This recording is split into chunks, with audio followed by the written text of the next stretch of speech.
This is a 1988 Washburn 29 fret Spectre. This represents the pinnacle of 80s guitar design technology and has definitely stood the test of time considering it's almost 35 years old. This is an Ormsby 7-string fan fret 29 fret monstrosity from Australia, and this represents the pinnacle of 21st century guitar design technology. How do the two stack up?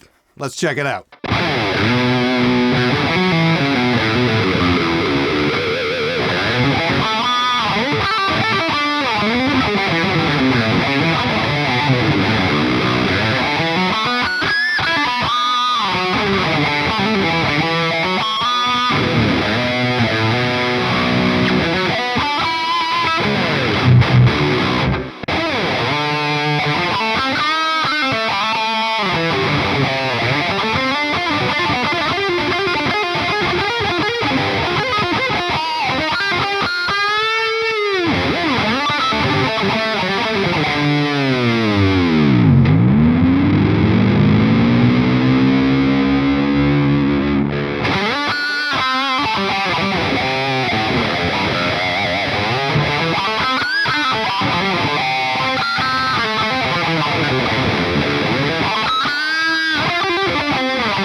So we're going to start out with the old bastard here. This is my 29 fret Washburn. I got this at the end of 1988. And this guitar is nothing short of spectacular. For me, anyway, this guitar represents an awful lot. This was basically the first thing I ever worked really hard for to be able to get. And this, set me up as an adult to realize that, yes, I can achieve things. I just need to be willing to put in the work. Now, this guitar was $1,500 Canadian back in 1988. For adjusting for inflation and exchange, this would be about $2,400 US in today's money. So definitely not cheap. That's for sure. But it has stood the test of time. It still plays great. So there is that. At least most of this guitar has stood the test of the time. Got to give a great big thanks to Graphtech for helping me fix the bridge on this. We'll get more onto that a bit later. But right out of the gate, let's look at the good and the bad of both guitars. So in the Iron Man category on the Ormsby, it's got insane range from the low B all the way to the extreme high A on the 29th fret on the 7th string. So that really goes all over from down here all the way up here. Yeah, just good luck getting it to sustain. That's the only problem about having extended range frets way the hell up here.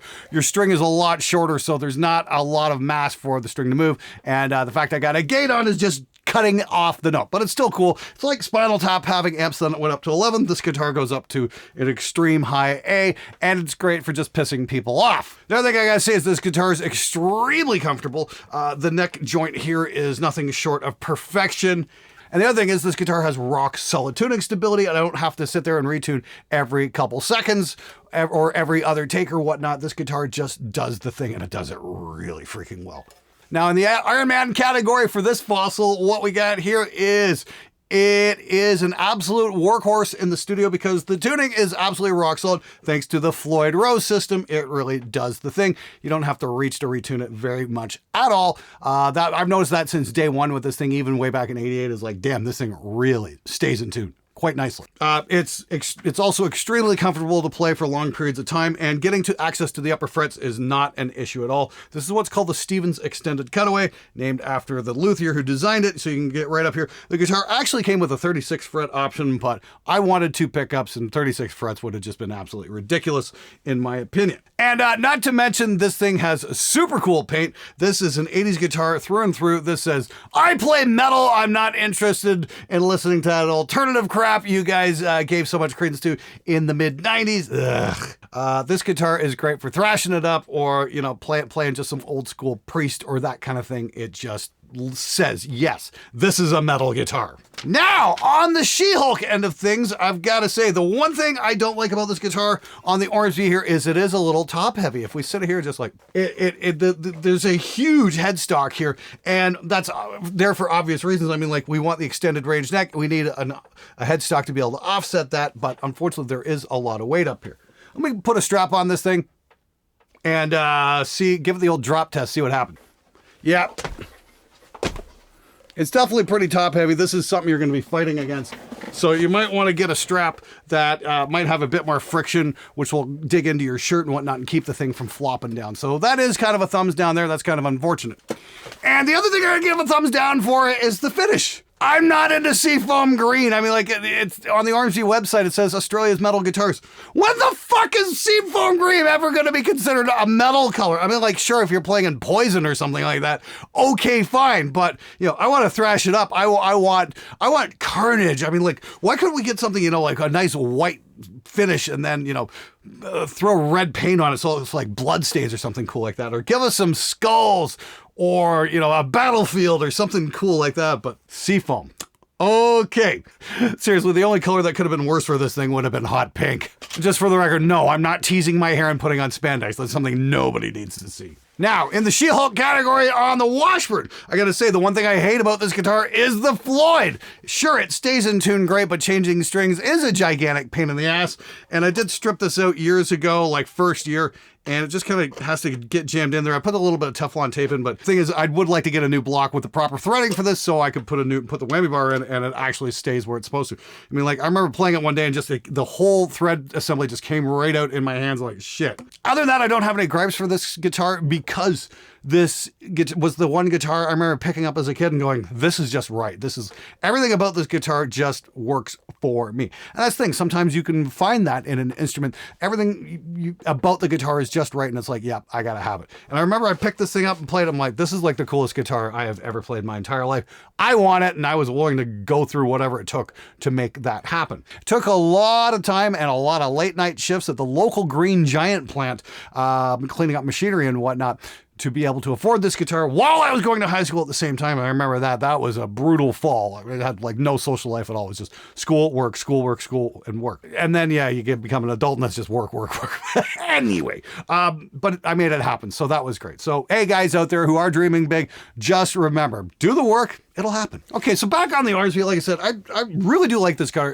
It's super comfortable. The fan frets just make it super accessible to get to everything really easy. It's a fairly thick neck. It's a little bit thicker than I would prefer, but I understand, you know, allowances have to be made for tensile strength in the neck, so it's going to counteract all the pressure that the strings are putting on the wood. So I understand it's an engineering thing, and it's all about trade-offs. I think they've done a great job, though, and it's just super easy to get to all the frets and whatnot. The only regret I have with this guitar is I'm kind of wishing I had ordered a 6-string instead of a 7-string, because I got to say, the older I get, maybe it is because I'm getting old, the less enamored I am with 7 strings. I mean, like, sure, it's great to be able to chug away and get beautiful low end.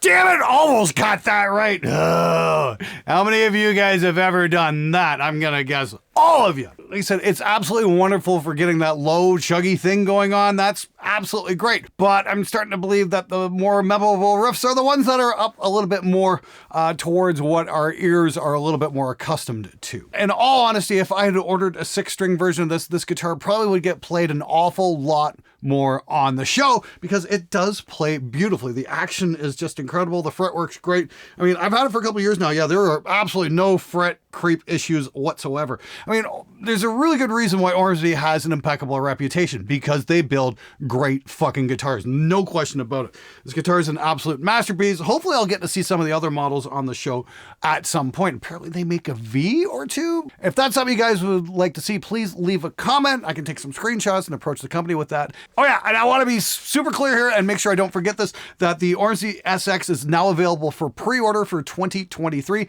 and they go for about $13 1360 US dollars or 1949 Australian dollars.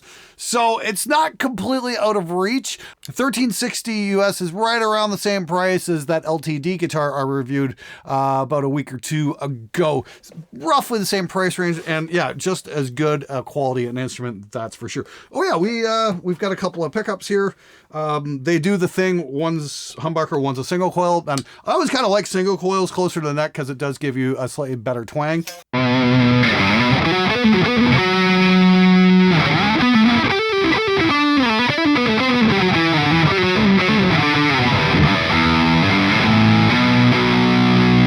Yeah, that sounds nice. And then we got a pull thing here.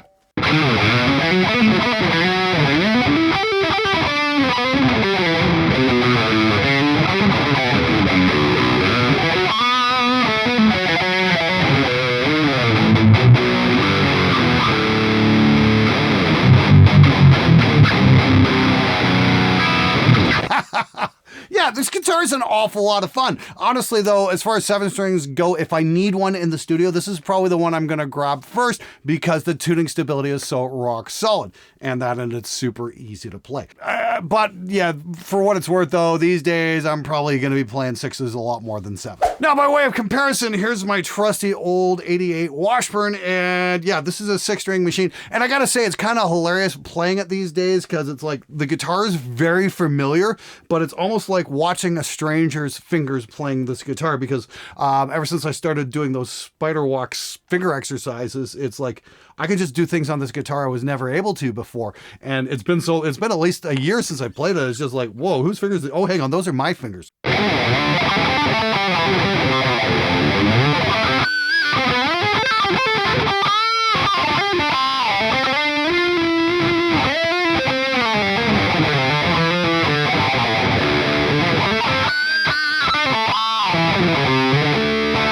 Yeah, 18-year-old me is definitely very proud of my 52-year-old guitar playing skills. That's for sure. I mean, like, yeah, this guitar just plays beautifully. It always has. It's just a wonderful instrument.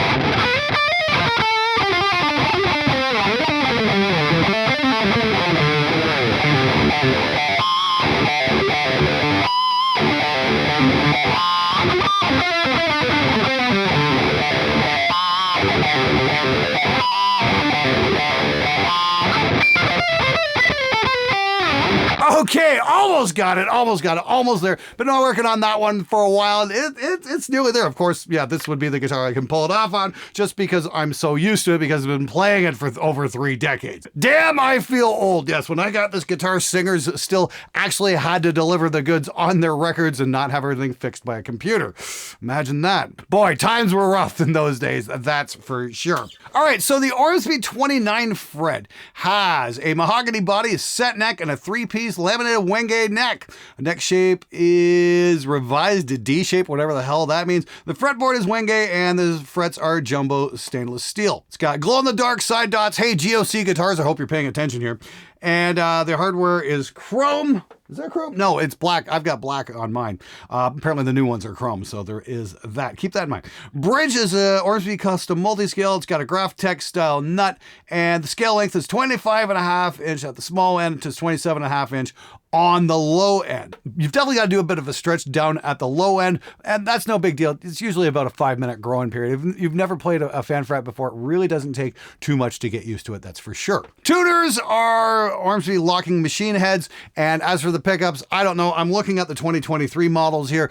They're probably labeled a little bit different. Here's the thing. If you're playing with high gain, it's not really going to matter anyway. It's either a humbucker or a single coil. Don't worry about the rest. Trust me. Nobody's going to be able to tell the difference anyway. And once again, it's available for pre-order over at the Ormsby website. Now, for the Washburn, I'm going to take a wild guess here. That's a 25.5 inch scale. It's not like a lot of information online about these things, that's for sure. They weren't exactly huge sellers, probably because of the astronomical price back in the day. But those that are around, I know there's a bunch of enthusiasts on Facebook who collect these and that kind of thing. They're super cool guitars. The frets are definitely not jumbos. They're low profile frets if I've ever seen.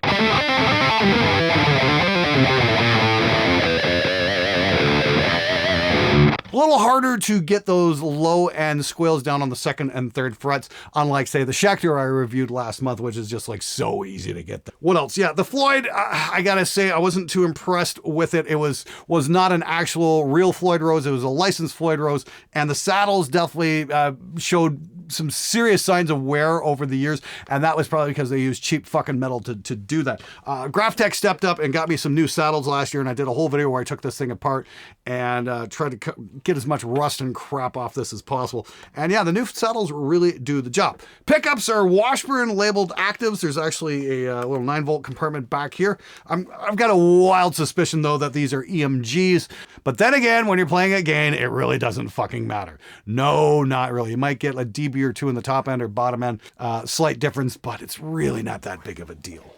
So let's give things the 5-star review. For the Washburn, I gotta say, fit and finish is a 5. Yeah, it's a beautiful guitar. It's had no fret creep, and the guitar came to me absolutely perfect. Every ding in that guitar I've put in over the years, and it fucking earned it too. Components, I'm gonna give a 3.5 out of 5, mainly because they could have actually put a real Floyd Rose on there instead of a licensed one using better metal that wouldn't have started to disintegrate over the years. So I gotta take some points off there. Setup, once again, 3.5. I had to put some time into this guitar to get it really set up nicely. It's playing beautifully now, but it took a long time and there was a lot of learning involved to get this guitar into its optimal playing setup. That's for sure. So, screw you, Washburn, for making me fucking learn it the hard way. And packaging, I gotta give a 3 because the case that it came with has definitely seen better days, that's for sure. It doesn't even keep the guitar straight in the case anymore because the little U that the neck sits in is all worn down from me carrying it for years and years and years. So that's probably not Washburn's fault. That's probably the people who sold me the case's fault, but there is that, just so you know. So overall score for the Washburn is 3.75 star. Now, as for the Ormsby, gonna just run down here. A fit and finish is a 5. This guitar came absolutely flawless. There's a reason why Ormsby is probably Australia's top guitar builders because they just make beautiful instruments. There's no question about it. They've done some really wonderful designs and they're definitely doing their own thing. But the fit and finish here is absolutely flawless. There's no fret creep to speak of. They've just done a beautiful job with this guitar. Components, again, got to give a 5. I mean, like, they do the thing. The pots don't get scratchy. The bridge is super comfortable. The pickups pick up the strings, and the tuners do the thing. No complaints there. Setup, gotta say, give this one another 5. I've had to do absolutely zero work to this instrument ever since I got it. The action is just beautiful. They've done a masterful job setting this up. Whoever is doing setups at Ormsby really deserves a gold star for this one because, yeah, you guys knocked it out of the park. And packaging, once again, a 5 because the guitar got here from Australia to Canada with no issues whatsoever. I think I unboxed this a couple of years ago, and there probably is a video about that, but yeah, they did just a masterful job there as well. So once again, I've got to give this guitar a 5-star rating. This, as far as 7 strings go with, fan frets and 29 frets and all the rest of the stuff, you just can't go wrong. This guitar is just perfection. It just goes to show what kind of a great instrument you can get for something that's not astronomically expensive. I think $13.50 is a really reasonable price for a guitar like this, considering what you get. You can definitely pay a lot more and get a far more inferior instrument. But for those of you guys wondering, hey, do you really need 29 frets? I mean, no, not really, but they are sure fun to have. The only thing is, yeah, you kind of got to approach the strings this way instead of like this because, I can't anyway because my fingers are just too big. And, oh yeah, the one difference in the guitar fretwork is this. Oh, past the 24th on the Washburn, actually, they've got smaller fretwire where they did not do that on the Ormsby. So maybe that might be a little bit easier to play. Let's see. Yeah, they just went with a slightly smaller gauge fretwire here. And I gotta say, it is a little bit easier to reach the upper frets here. Yeah, there we go. Not bad. Right, this guy's tuned to D, whereas the Ormsby is tuned standard. So there you go.